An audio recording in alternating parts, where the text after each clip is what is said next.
പരിശുദ്ധാത്മാവ് ഇല്ലെങ്കിൽ നമുക്ക് ഈ ലോകത്ത് പിടിച്ചു നിൽക്കാൻ സാധ്യമല്ല. പിശാച് അലറുന്ന സിംഹം പോലെ ഊടാടി സഞ്ചരിച്ചു കൊണ്ടിരിക്കുക. ഏതു നിമിഷവും കഴിയുമെങ്കിൽ വൃതന്മാരെ കൂടെ തെറ്റിച്ചു കളയുവാൻ തക്കവണ്ണം അവിടെ ദൈവത്തിന്റെ പരിശുദ്ധാത്മാവിൽ അഭിഷേകം പ്രാപിക്കണം, അഭിഷേകത്തിൽ നിലനിൽക്കണം. ആ അഭിഷേകം കൊണ്ട് മാത്രമേ നമുക്ക് നിത്യതയിലേക്ക് എത്തുവാനായിട്ട് സാധിക്കത്തുള്ളൂ.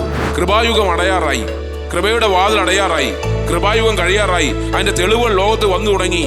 ഇനി നമ്മൾ പ്രവേശിക്കാൻ പോകുന്നത് സഹസ്രാബ്ദ കാലത്തെ സ്വസ്ഥതയിലേക്ക് നമ്മൾ പ്രവേശിക്കാൻ പോവുക. അതുവഴി അവസാന സ്വസ്ഥത, നിത്യ സ്വസ്ഥതയിലേക്ക് നമ്മൾ പ്രവേശിക്കാൻ പോവുക.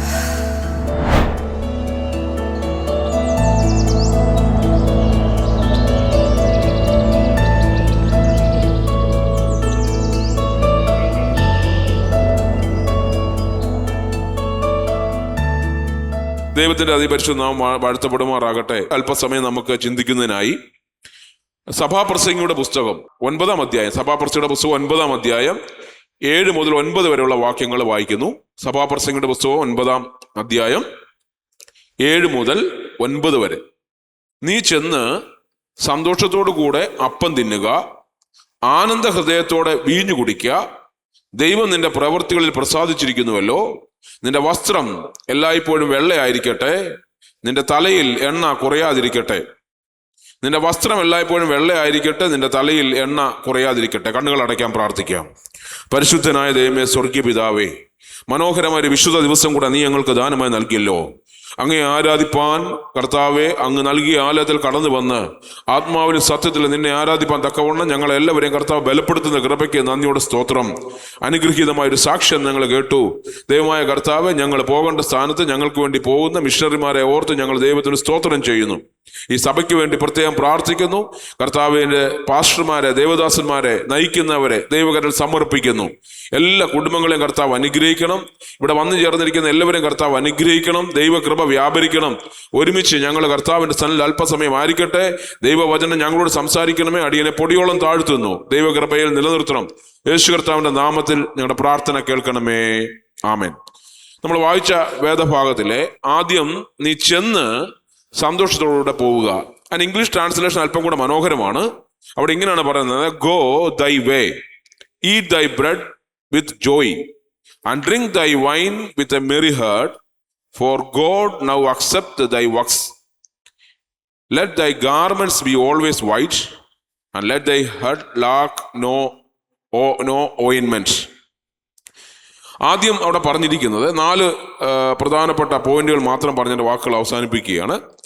ഒന്നാമതവിടെ പറഞ്ഞിരിക്കുന്നത് നീ ചെന്ന്.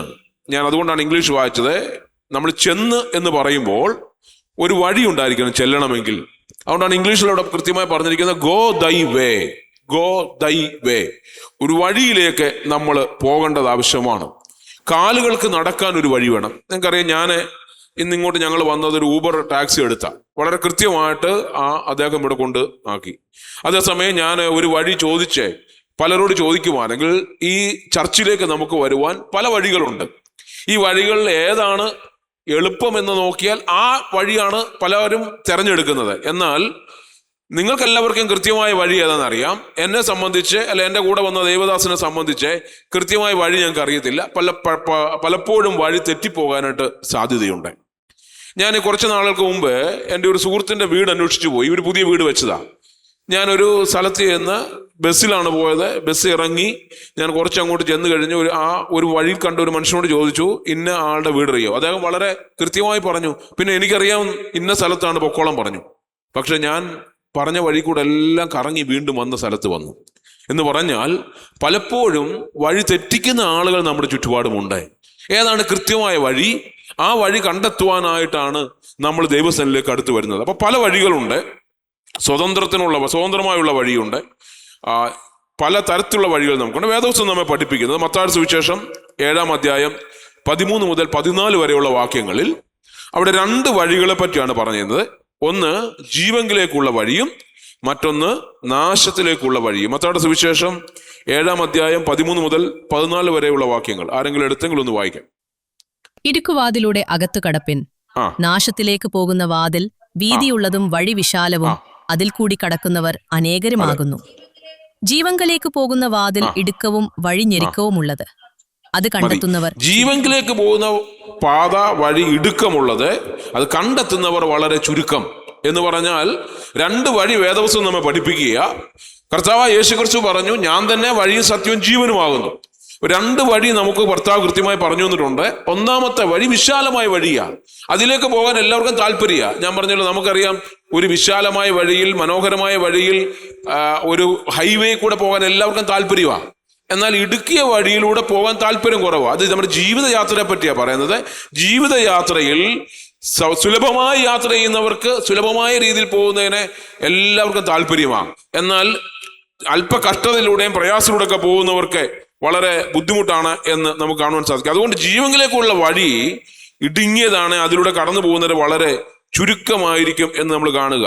ജീവനിലേക്ക് കടക്കുന്ന വഴി ചുരുക്കം. അതുകൊണ്ടാണല്ലോ വേദപുസ്തകത്തിൽ പറയുന്നത്, ഒട്ടകം സൂചിക്കുഴി കൂടി കടക്കാൻ അല്പം പ്രയാസമാണ് എന്ന് പറഞ്ഞ പോലെയാണ് ധനവാൻ സ്വർഗത്തിലേക്ക് കടന്നു പോകുന്നത്. എന്ന് പറഞ്ഞാൽ ക്രിസ്തുവിനെ മനസ്സിലാക്കാത്തവർ, ക്രിസ്തുവിനോട് ചേർന്ന് ജീവിക്കാത്തവർ പോകുന്ന കാര്യത്തെ പറ്റിയാണ് പറയുന്നത്. സഭാപ്രസംഗിയുടെ പുസ്തകം 10-ാം അധ്യായം 15-ാം വാക്യത്തിൽ പറയുന്നു, പട്ടണത്തിലേക്കുള്ള വഴി അറിയാത്ത മൂഢന്മാർ തങ്ങളുടെ പ്രയത്നത്തിൽ ക്ഷീണിച്ചു പോകുന്നു. പട്ടണത്തിലേക്കുള്ള വഴി അറിയാത്ത മൂഢന്മാർ തങ്ങളുടെ പ്രയത്നത്തിൽ ക്ഷീണിച്ചു പോകുന്നു. പണ്ട് കാലത്തെ അറേബ്യൻ നാടുകളിൽ നിന്ന് നമ്മുടെ ഇന്ത്യയിലേക്കും ചൈനയിലും ഒക്കെ കച്ചവടക്കാർ വരുമായിരുന്നു. ഈ കച്ചവടക്കാർ വരുന്നത് ഒരുപാട് ഒട്ടകങ്ങളെ നിരത്തിക്കൊണ്ടാണ് വരുന്നത്. ആയിരക്കണക്കിന് ഒട്ടകങ്ങളുള്ള ഒരു ഗ്രൂപ്പാണ്. അതിന് പറയുന്ന പേര് ക്യാരവാൻ. ഈ ക്യാരവാൻ ഗ്രൂപ്പിൽ ഇങ്ങനെ ആ ഒട്ടകങ്ങൾ ഇങ്ങനെ വരും. ഇങ്ങനെ ദീർഘദൂരം മരുഭൂമിയിലൂടെ യാത്ര ചെയ്ത് വരുമ്പോൾ ചില സമയത്ത് ചില ഒട്ടകം വഴിതെറ്റിപ്പോകും. അങ്ങനെ വഴിതെറ്റിപ്പോകുന്ന ഒട്ടകത്തെ കണ്ടുപിടിക്കുവാൻ വേണ്ടി ഈ കൂട്ടത്തിൽ ഇടയ്ക്കിടയ്ക്ക് കുതിരകളുണ്ട്. ഈ കുതിരപ്പുറത്ത് പോയി ഈ തെറ്റിപ്പോയ ഒട്ടകത്തെ കണ്ടുപിടിച്ചുകൊണ്ട് പോകുന്ന ഒരു രീതി ഉണ്ടാകും. അതുകൊണ്ട് പട്ടണത്തിലേക്കുള്ള വഴി മൂഢൻ അറിയുന്നില്ല. എന്താണ് പട്ടണം? വിശുദ്ധ വേദപുസ്തകം നമ്മെ പഠിപ്പിക്കുന്നത് മോക്ഷപട്ടണം എന്ന് പറഞ്ഞാൽ രക്ഷയുടെ പട്ടണം. രക്ഷയുടെ പട്ടണത്തിലേക്ക് പ്രവേശിക്കുന്നെങ്കിൽ വഴി അല്പം കണ്ടുപിടിക്കാൻ പ്രയാസമാണ്. സ്വർഗത്തിലേക്കുള്ള വഴി, അല്ല മോക്ഷത്തിലേക്കുള്ള വഴി, അതിൽ നടക്കുന്നത്, ആ വഴി കണ്ടുപിടിക്കണമെങ്കിൽ ക്രിസ്തുവിലേക്ക് നമ്മൾ പ്രവേശിക്കണം.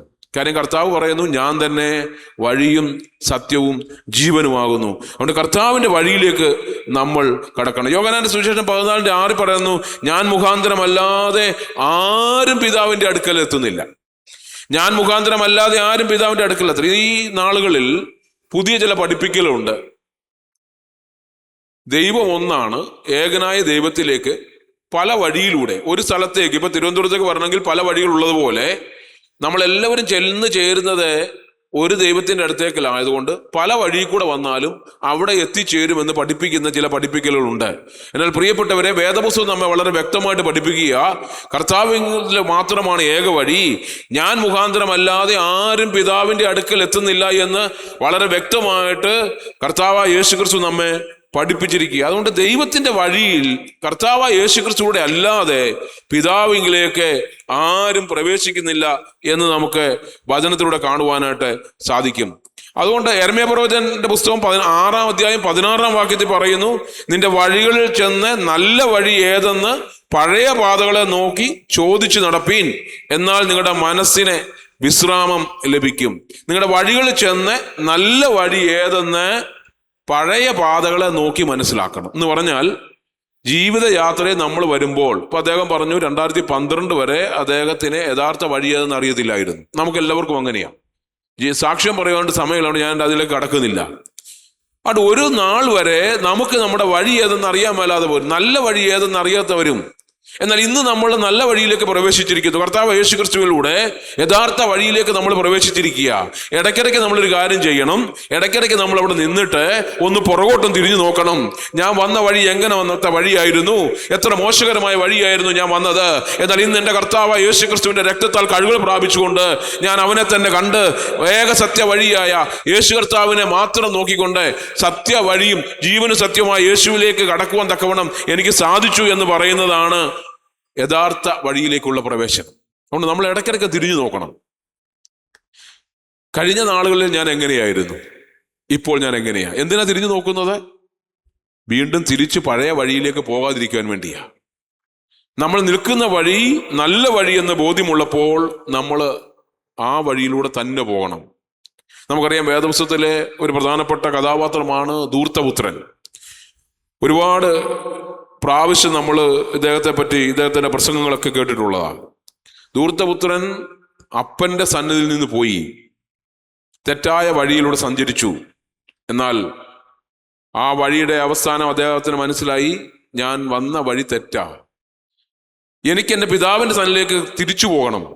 എൻ്റെ പിതാവിൻ്റെ സന്നിധിയിൽ എനിക്ക് താൻ ജീവിച്ചിരുന്ന സമൃദ്ധിയുടെ, നന്മയുടെ, ദൈവ സാന്നിധ്യത്തിൻ്റെ അല്ലെ പിതാവിൻ്റെ സാന്നിധ്യം അത് വിട്ടിട്ടാണ് ഞാൻ കടന്നു പോകുന്നത് എന്നൊരു ബോധ്യം അദ്ദേഹം വന്നപ്പോൾ അദ്ദേഹം തിരിച്ചു നടന്നു. അദ്ദേഹത്തിന്റെ ജീവിതത്തിൽ എന്തൊക്കെ സംഭവിച്ചു? ഒന്ന്, ആസ്ക്,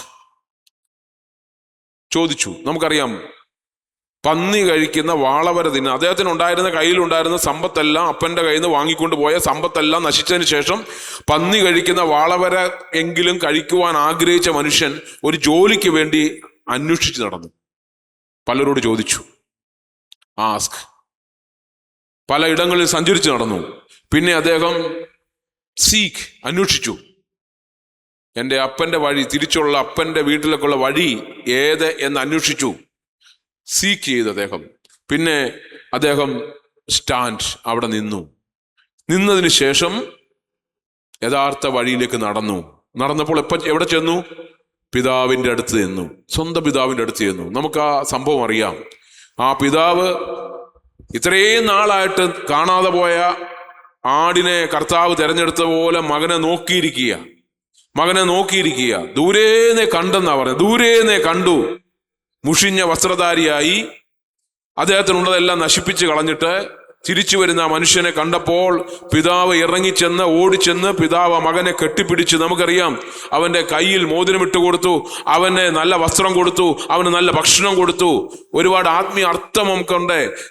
ഒരു കാര്യം നമ്മൾ മനസ്സിലാക്കണം. തെറ്റായ വഴിയിലൂടെ നമ്മൾ നടന്നു പോകുമ്പോൾ, അവിടുന്ന് തിരിച്ചു വരുമ്പോൾ നമ്മളെ സ്നേഹിക്കുന്ന ഒരു പിതാവ് നമുക്കുണ്ട്. ആ സ്നേഹിക്കുന്ന പിതാവിന്റെ സ്ഥലത്തേക്ക് നമ്മൾ മടങ്ങി വരുമ്പോൾ നമ്മളെ എങ്ങനെ കരുതുന്ന ദൈവമാ? ഒരു രാജകുമാരനെ പോലെ നമ്മളെ സ്വീകരിക്കുന്ന ഒരു ദൈവമാണ് നമുക്കുള്ളത്. ഹല്ലേലൂയ. ഒരു രാജകുമാരനെ പോലെ, രാജകുമാരിയെ പോലെ തിരിച്ചു സ്വീകരിക്കുന്ന ഒരു പിതാവാണ് നമുക്കുള്ളത്. പലപ്പോഴും നമുക്കറിയാം, ലൗകികമായി നമ്മൾ ചിന്തിച്ചാൽ നമ്മൾ പറയും അല്ലേ, നാട്ടിലൊക്കെ ഒരു ചൊല്ലുണ്ട്, പുകഞ്ഞ കൊള്ളി പുറത്ത്, അവൻ എന്നെ വിട്ട് പോയതാ, അവൻ തിരിച്ചു പോട്ടെ എന്ന് പറയും. അങ്ങനെ ഉള്ള പിതാവല്ലായിരുന്നു ഈ പിതാവെ എന്ന് നമുക്ക് കാണുവാനായിട്ട് സാധിക്കും. ഞാൻ മുൻപോട്ട് പോവുകയാണ്. ഒന്നാമത്തേത് വഴിയാണ്. നമ്മളിന്ന് വായിച്ച മനോഹരമായ സങ്കീർത്തനം പാസ്റ്റർ ധ്യാനിച്ചല്ലോ. അവിടെ നമ്മൾ കണ്ടത്, എൻ്റെ ഉള്ളം ദൈവത്തെ നോക്കി മൗനമായി ഇരിക്കുന്നു, എൻ്റെ രക്ഷ അവങ്കൽ നിന്ന് വരുന്നു. അപ്പോസ്തല പ്രവൃത്തി 16:17 പറയുന്നത്, ഒരു രക്ഷാമാർഗമുണ്ട്, ഒരു രക്ഷാമാർഗം നമുക്ക് നൽകിയിട്ടുണ്ട്. ആ രക്ഷാമാർഗത്തിലേക്ക് നമ്മൾ കടക്കണം. ഇന്ന് പകൽക്കാലം ആ രക്ഷാമാർഗത്തിൽ കടന്നിറക്കാൻ ദൈവത്തിന് സ്തോത്രം ചെയ്യുക. ആ രക്ഷയുടെ മാർഗത്തിലേക്ക് നമ്മൾ പ്രവേശിച്ചിരിക്കുക. ഇനി നമ്മുടെ യാത്ര പിതാവിനെ നോക്കി നേരെയുള്ള യാത്രയാണ്. ആ യാത്രയിലാണ് നമ്മളായിരിക്കുന്നത്. രണ്ടാമത് നമ്മളവിടെ കണ്ട ഭാഗം, ഞാൻ ദീർഘമായി സമയമില്ലാത്തതുകൊണ്ട് വിട്ടുപോവുകയാണ്. രണ്ടാമത്, ഒന്ന്, നീ ചെന്ന് വഴി നമ്മൾ തിരഞ്ഞെടുക്കുക. രണ്ടാമതോടെ പറഞ്ഞു, സന്തോഷത്തോടുകൂടെ അപ്പം തിന്നുക, ആനന്ദ ഹൃദയത്തോടെ വീഞ്ഞ് കുടിക്കുക. സന്തോഷത്തോടെ നമ്മൾ അപ്പം തിന്നുക. യോഹന്നാന്റെ സുവിശേഷം 6:53 പറയുന്നു, നിങ്ങൾ എൻ്റെ മാംസം തിന്നാതെയും എൻ്റെ രക്തം കുടിക്കാതെയും ഇരുന്നാൽ നിങ്ങൾക്ക് ഉള്ളിൽ ജീവനില്ല. അല്ലേ, നമ്മളിവിടെ എഴുതി വിട്ടു, I am the bread of life. I am the bread of life, കർത്താവായ യേശു ക്രിസ്തു. അപ്പൊ നമുക്ക് ജീവിക്കണമെങ്കിൽ നമുക്ക് ആഹാരം കഴിക്കണം, നമുക്ക് വെള്ളം കുടിക്കണം. അല്ലേ, ഒരു ട്രയാങ്കിൾ പോലെ നമ്മുടെ ജീവിതത്തെ നമ്മൾ എടുത്താൽ, സാധാരണ നമ്മൾ പഠിക്കുന്ന, അല്ലെ നമുക്കറിയാവുന്ന ഒരു സാധാരണ ഒരു സ്കൂളിലൊക്കെ പഠിക്കുന്ന ബേസിക് നീഡ്സ്, ആഹാരം, വസ്ത്രം, പാർപ്പിടം. എന്നാൽ ആത്മീയ ജീവിതത്തിലേക്ക് വരുമ്പോൾ അത് നമ്മുടെ ജീവൻ, ലോകത്തിലെ ജീവൻ, ട്രയാങ്കിളിന്റെ നടുക്ക് ജീവൻ നിൽക്കുക. നമുക്ക് ആഹാരം വേണം, നമുക്ക് വസ്ത്രം വേണം, നമുക്ക് പാർപ്പിടം വേണം. ആത്മീയ ജീവിതത്തിലേക്ക് വരുമ്പോൾ, സ്പിരിച്വൽ ലൈഫിലേക്ക് വരുമ്പോൾ സെൻട്രൽ പോയിന്റ് എന്ന് പറഞ്ഞ ക്രിസ്തു.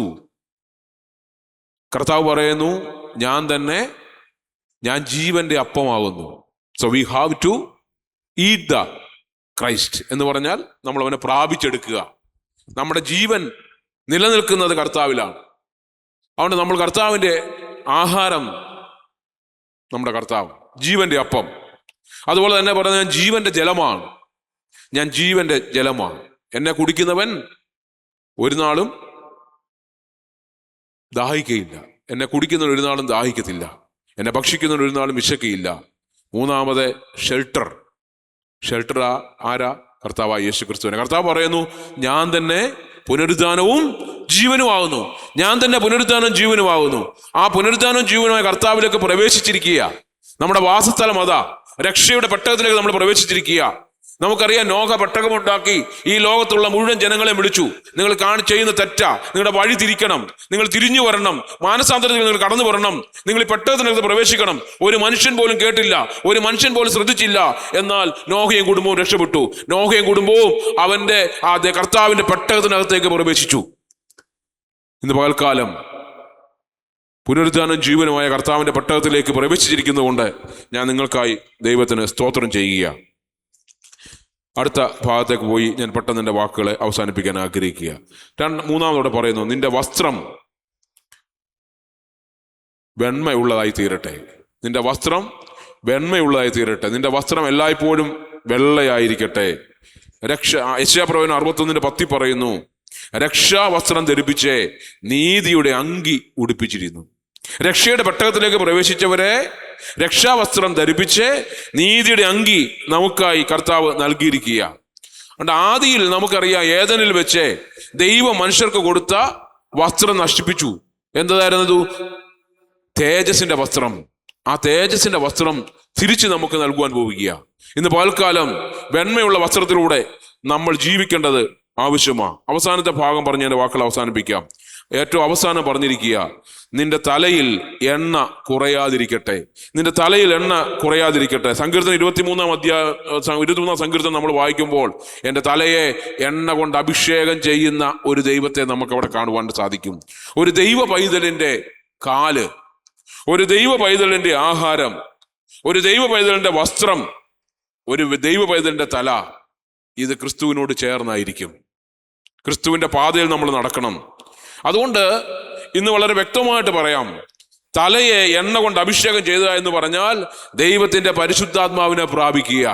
ദൈവത്തിന്റെ പരിശുദ്ധാത്മാവാണ് നമ്മൾ അനുദിനം നടത്തുന്നത്.